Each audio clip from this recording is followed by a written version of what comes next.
नमस्कार आशाताई, आज आपण ऑनलाईन कुटुंब नियोजन साधनांची मागणी कशी करायची ते बघूया। प्रथम आपल्याला त्यासाठी एक ॲप घ्यावं लागेल।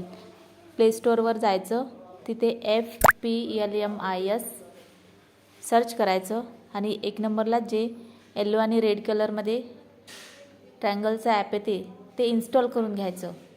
ते आपलं ऑनलाईन कुटुंब नियोजन साधनांची मागणी करण्यासाठीचं ॲप आहे। ते इन्स्टॉल झाल्यानंतर त्याला ओपन करायचं। आता आपल्या मोबाईलमध्ये ते इन्स्टॉल झालेलं आहे, त्याला ओपन करायचं आणि आपल्याला जे यूजर नेम आणि पासवर्ड दिलेले आहेत PSC मधून ते तिथं आपण यूजर नेम टाकायचं। आशा खाली डॅश द्यायची आणि आपला यूजर नेम टाकायचा। तिथे आपला उदाहरणार्थ आपला यूजर नेम आहे वर्षा गजानन -3 आणि पासवर्ड खाली आपण पासवर्ड टाकायचा आहे आणि सेव्ह पासवर्ड करायचं, म्हणजे आपल्या मोबाईलमध्ये तो सेव्ह होऊन जाईल आणि लॉग इन करायचं। लॉग इन केल्यानंतर आपल्याला साधनांची ऑनलाईन मागणी करता येते।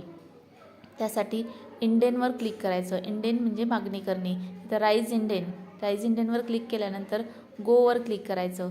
इथे आता आयटम्स आहेत, आपल्याला काय मागणी करायची आहे आणि क्वांटिटी आहे, आपल्याला किती प्रमाणात मागणी करायचं आहे। जसं आता छाया फ्री इथं आपण 5 पॉकेट मागवले, कंडोम फ्री 70 पॉकेट मागितले, पिल्स 2 पॉकेट मागवले आणि टेस्ट किट आपण 10 पॅक मागितले आणि राईज इंडेन खाली राईज इंडेन केल्यानंतर आपली मागणी इथं कन्फर्म झाली। इथं ओके करायचं आणि आपली मागणी